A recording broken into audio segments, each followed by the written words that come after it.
welcome, welcome, welcome. Hello, Rhona. Thank you for I'm having me. so glad to have you here today. So, Maria, before we start, can you tell us a little bit about your beautiful self, a little bit about your history and who you are, where you come from, and what you do? Right, okay. My name's Maria, and I'm a parenting and emotional intelligence coach. And I teach parents the power of emotional intelligence so they can use that so they can build a really strong bond with their teen. And typically, the teen years are where we start to lose connection. So I work with parents that are struggling to connect, and they might be having situations with behaviors. The child wants to become more independent, and so it's about teaching them how to master their emotions so they're no longer reactive and they are calm and intentional within their parenting as well. I like to call it a superpower because for me, it is a superpower because as a parent, it puts you in control. And the reason why this is really important to me is because this was my own personal experience. I went Mhm. through about 14 years ago, I went through some serious challenges with my own teen, and I didn't have a clue. And Rona, there's that saying there's no rule book when you have a child. And there Mhm. certainly isn't. And one thing that I found when I did my research was whilst there's information out there, it's more about what to do with the child, how to shift their behavior.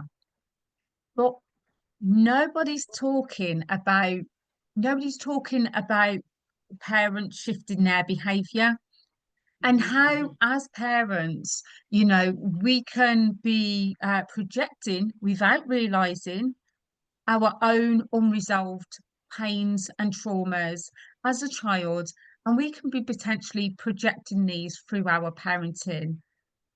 And that in itself, as parents, we need to get mindful of, and we need to shift. So I'm really passionate, and because I come from experience, despite all my different levels of expertise, the one thing that I bring to the table with my parents is hands-on life experience, and I think that is absolutely gold. You've And said so much. You yeah. said so much. There's so much I want to ask you about. And I think I will start with you talked about as a parent, you've been through this yourself. When you say that, can you give us a little bit of an idea of like your background? What happened with you and where you felt that this was needed in your particular situation? Yeah, so I didn't realize when I was dealing with my child's my teen's challenging behavior, the answering back and the wanting to become more independent and dealing with that. It was kind of like I didn't realize that I was being reactive. I didn't really at that time, I don't think as a parent I really thought about I'm being reactive here.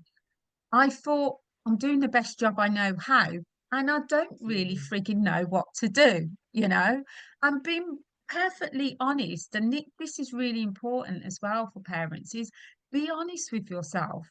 Nobody's going to judge you because you stand up as a parent and say, I haven't got a clue what to do here. Because never before have you ever been in that experience. And some parents will say, well, I've had a teen before, but they were totally different. And that's the point, Rona. That is the point, to be aware of. You may have had a teen before, but your child is unique in their behavior, how they Absolutely. behave, and no matter how you parent your children, and Rona, I have 5 children, none of them will be the same, none of them will behave the same, respond the same. So you have to parent uniquely So you've to had five their different parenting techniques. exactly, so one might be more sensitive, one might be more relaxed. Um, so you've got to cater that. And because there's no rule book, And because there's no real emphasis out there at the moment on, there's not too many people out there talking about conscious parenting, and also how do we become more conscious in our parenting? How do we stay calm when our teens are presenting in a way that's not within our expectations as a parent? Because Mm-hmm. if your child is showing up to you and doesn't align with your expectations, that's where you get that conflict. And Mm-hmm. then as a parent, how do you manage that situation? How do you stay calm? How do you not get triggered? Because it's so quick and easy to get reactive. I mean, typically, you've only got to look around us and to see that the majority of people aren't emotionally intelligent. I mean, road rage is a clear example of people that easily get triggered, or somebody doesn't hold a door, or the door slips and goes when you're going for a shop, or somebody doesn't signal, or the beeping on the cars. These are all perfect examples of people that are not emotionally intelligent. And where do they And you know teach what? this? You know what? Can I say you've used that word so many times? Emotionally intelligent. That was my next question. What do you mean, for my viewers to know, what do you mean by emotional intelligence? Right, okay. So, in a nutshell, it's Mm-hmm. emotional mastery. It's being able to control how you respond in any given situation, and most importantly, the challenging situations when life isn't going good. So I'll give you some examples. So, Mm-hmm. say for instance, the person that gets triggered by something that somebody said. So maybe somebody has said, made a person feel less than, made them feel inferior about themselves. How do they respond? You know, if it's retaliating by saying something negative, if it's saying something negative, or sitting and overthinking all day and losing confidence within themselves, that means they lack emotional intelligence. So when we become emotionally intelligent, what I always say, like, it's a superpower. It's like a body armor, because we get to deflect the negative situations that are happening around us. Because the thing is, Rona, life is going to happen. And at times, like for all of us, life is going to be challenging. It's going to be really challenging. And it's how can we cope and get through? And your Absolutely. superpower. Absolutely. You know, I hate to stop you there, but I've been thinking, like, quite recently, I went for a situation. I was on the bus the other day. Well, not the other day, it's about a month ago or so. And I had my shopping, and the bus driver didn't stop at the stop. I pressed the bell, didn't stop at the stop. So I'm there, ding, ding, ding, ding, because he hasn't stopped, and I have to go to the next stop. Gets to the next stop. And as I'm like, in my head, I'm like, oh my God, this driver, can't believe it. And as I literally step off the bus, something in my mind said to me, listen, Rona, you don't know what that guy's gone through. Somebody might have abused him like an hour ago. He might be rushing home to get a sick child. He might be doing so many extra shifts he doesn't want to do because he's got to pay his bills. And then I was like, the sun was actually shining at the time. So it's not like that difficult. Yeah, And the extra 5 minutes walk is not going to kill you. It's probably going to do you some good. So, like, I yeah. switched it and I went home in quite a good mood. Now, I know for a fact the 25-year-old self of mine, oh, she was phoning somebody up complaining about bus drivers. That's Yeah, why I need to get a car. So it's yeah. sometimes it's about being able to, it's about not letting what happens to you on the outside change how you feel on the inside. Absolutely. And that's a perfect example of being emotionally intelligent as well, because you're not only thinking about your emotions, but you're able to think about the emotions of somebody else as well. And that's where the gold is. Because when Mm-hmm. you're able to do that, then it takes a whole different perspective for you. And as you say, you could have gone home and had a really bad day because of that. I've paid to get on the bus and I should have been dropped off at my stop, and this isn't good enough. And we can't. to a degree, we can't control life. We can't control what's happening, but we can control as individuals how we show up. We can really control how we choose to show up. And so I would say if you're listening right now and you're typically the person that gets triggered, says the wrong thing, behaves in a negative way, it comes through your behavior or your words, or you internalize and then mentally beat yourself up, then please take these words of comfort. Firstly, right, this is your subconscious, so it's not an intentional decision. But secondly, you can do something about it. And it starts by becoming emotionally intelligent and learning what emotional intelligence is and putting that into practice. And I think, but the worst thing you can do is say, well, I get angry, I get triggered. Oh, I'm not good enough. That's not what we're talking about. We're talking about how and become you can step into emotional mastery and become a master of your emotions, you know, and it's about, educating yourself. And Mhm. sometimes people want to work with a coach or a mentor to help them, but it's about taking the action to realize what's happening for you and doing something about it. So you also mentioned, and one of the things you talked about, parents wanting to have control and being able to take control. What do you mean by that? And what would you say if you had to give them, I don't know, say a couple of strategies on how to do that using emotional intelligence? How would you say to Right, do that? okay. So we lose connection with our teens very easily. And it's a very challenging time anyway, because they're going through an identity shift. They've got the hormones, they've got the peer pressure. And we're not just talking about friends at school and friends at college now, but we're talking about online and chat forums and messengers and that kind of peer pressure as well.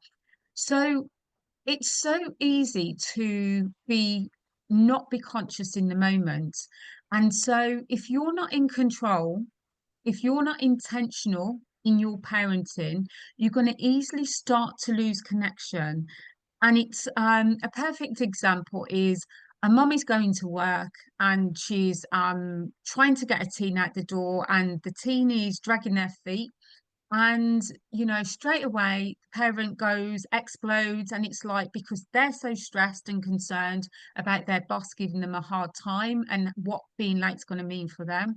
So they're then on auto reaction, so they're saying, look, you're making me late for work, John, and I'm giving you a lift, I'm doing you a favor, and yet you're making me late. And in that very moment,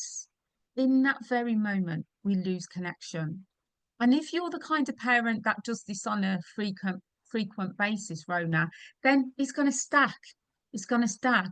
What you're saying to your teen, although authentically you love your teen and you would never do anything to hurt them, what you're saying to your teen in that moment is, you're not important. My boss Mm. is important. My job is more important than you. Now, parents need to be aware, and when they get mindful, what they actually start to think when that child is dragging their feet. Maybe there's an issue, like you, Rona, with the bus driver. Maybe that child has got something going on for them. Maybe somebody said something to them, or they fell out with a friend at school. They're anxious about going to school today. Maybe there's an exam they don't feel confident about, but something will typically be going on for that child. Mm. So, what you've Mhm. done then is you've totally lost connection with your teen. Their perception is, mom doesn't care. Mom's job is more important. The boss is more important. I'm not relevant. And if you do that over a period of time, you will lose connection with your team, and they're Mm. going to stop telling you stuff.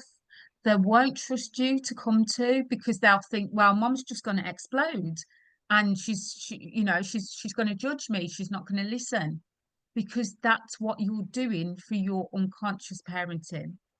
So Mhm. And that's the the power. irrelevancy. Irrelevancy Yeah, becomes a fact. All of a sudden, that's a fact in their mind. So I am irrelevant, and that then brings them into their own self worth and how yeah, they start feeling about themselves. And yeah, absolutely, I absolutely hear absolutely. that. And you also talked about you mentioned like as parents having your own trauma and putting that onto your own children. And what would you think the dynamics are around that?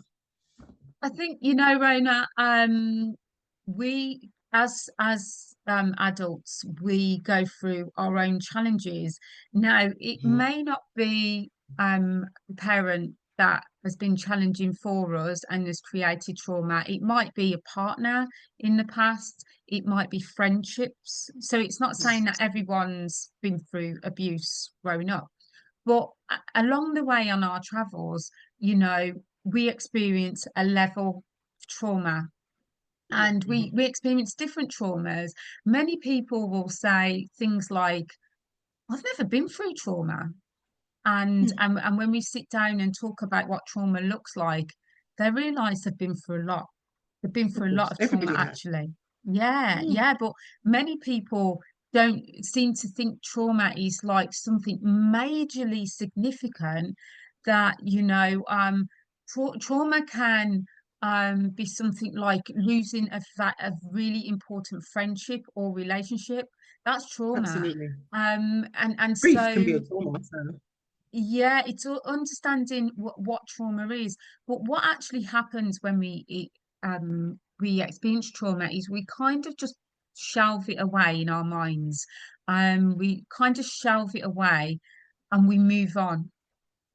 And when we don't resolve trauma, it becomes it becomes an issue, because over time we will have stacked trauma, and then we've got all these, and what happens, it kind of sits within us.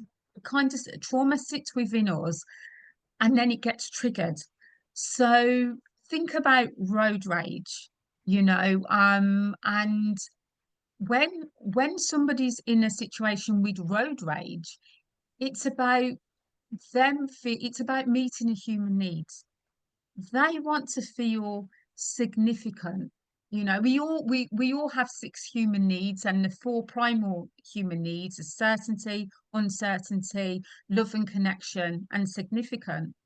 Well, if Mhm. somebody has made us feel inferior in the past through trauma, and then somebody cuts you up and makes you feel less than in a situation, say typically road rage as an example, that person is instantly going to get triggered, and they're going to go to that painful place, and then that's going to come out in a negative behavior, Mhm.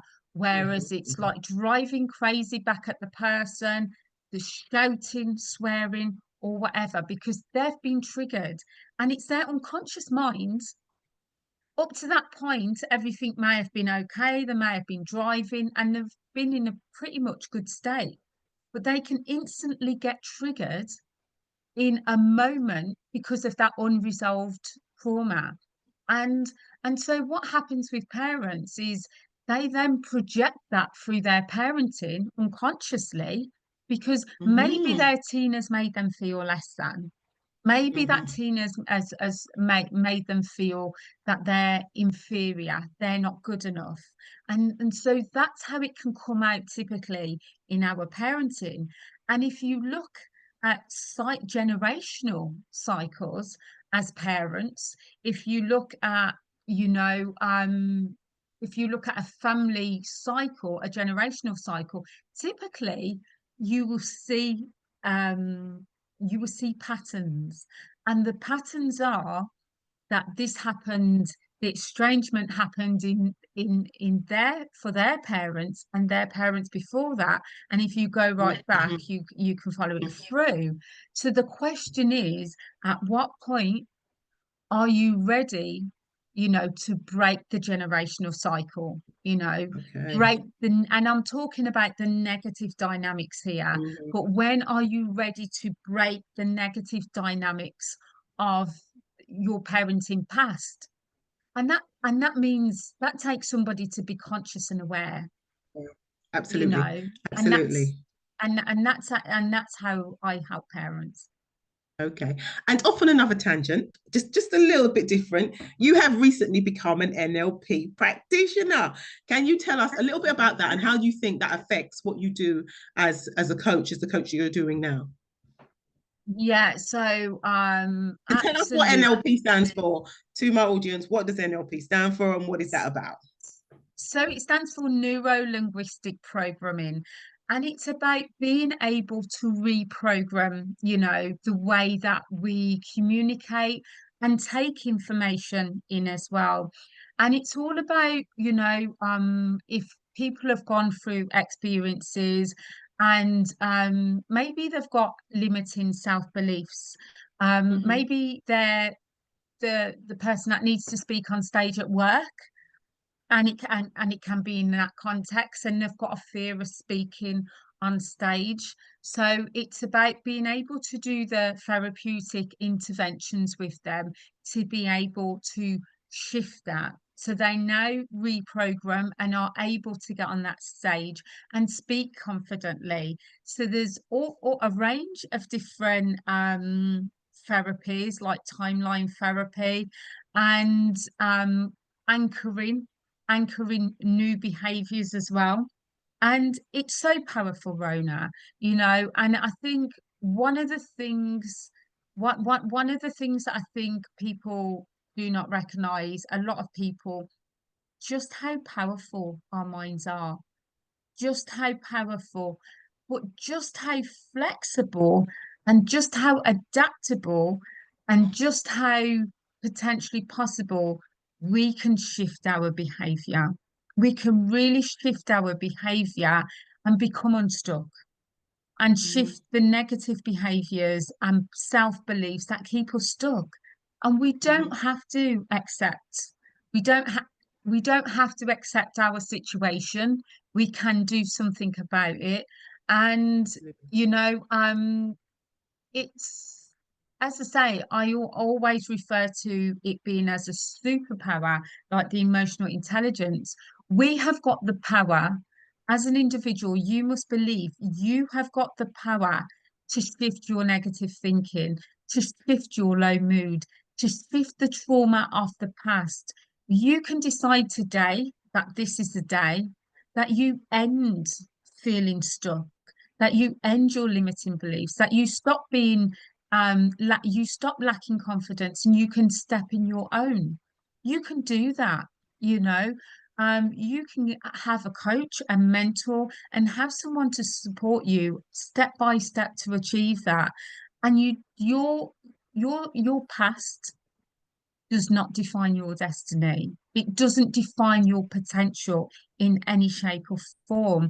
And I think, one of the things that I would like to do, Rona, as I go forward, is to teach the younger generations this, that their past, their struggles, their trauma, it doesn't define how they go forward and how they go on to lead a happy and fulfilled life. Mm-hmm. And do you think that your NLP training has been very helpful in linking you to do the work that you're doing with a lot of your parents at the moment? Oh wow. It's absolutely gold, Rona. It's absolutely gold. And it's gonna empower so many parents, and just those shifts, and being able for them to see themselves as well.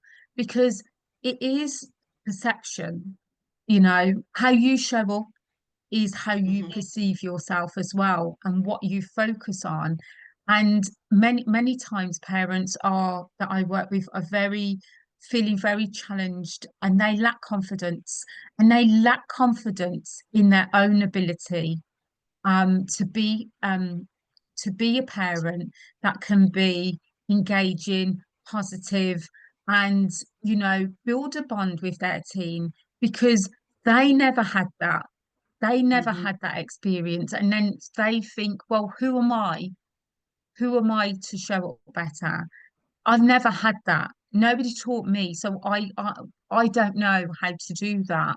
And it's being able to reframe that with them through the techniques, and being able to teach them, you know, that you can shift, and we can do that together. So it's so powerful, Rhona. And thank you for the congratulations as well. It was such intense training, but it absolutely blew my mind, and it's taken my coaching and what I do to the next level. Oh, fantastic. Absolutely fantastic. Well, Maria, thank you so much for coming on today. But if you could leave my parents and, my subscribers with one thing about, working with their young teenagers and one strategy they can use today to start making things different, what would you say it is? You need to start with you. If you're having challenges with your team right now, if you're losing connection, it Mhm. starts with you.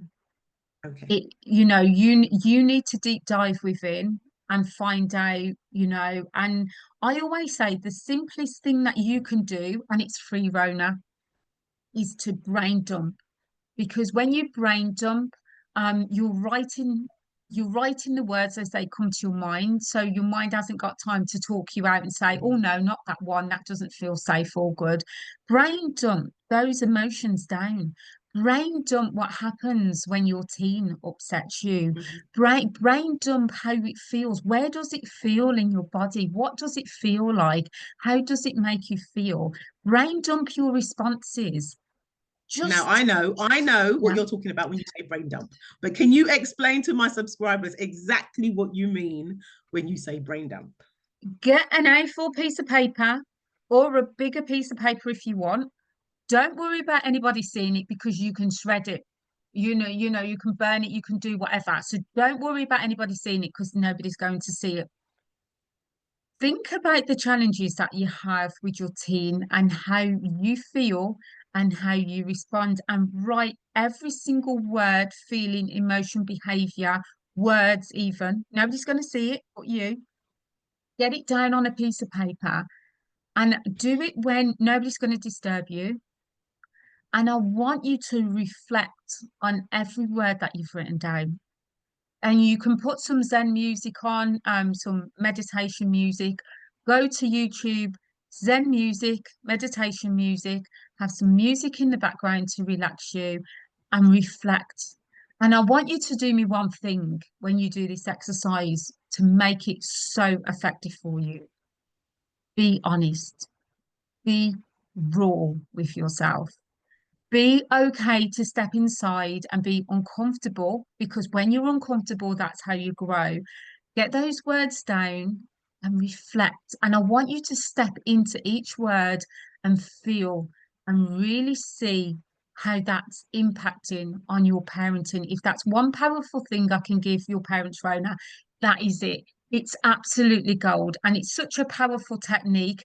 And then they can decide from there what they need to shift.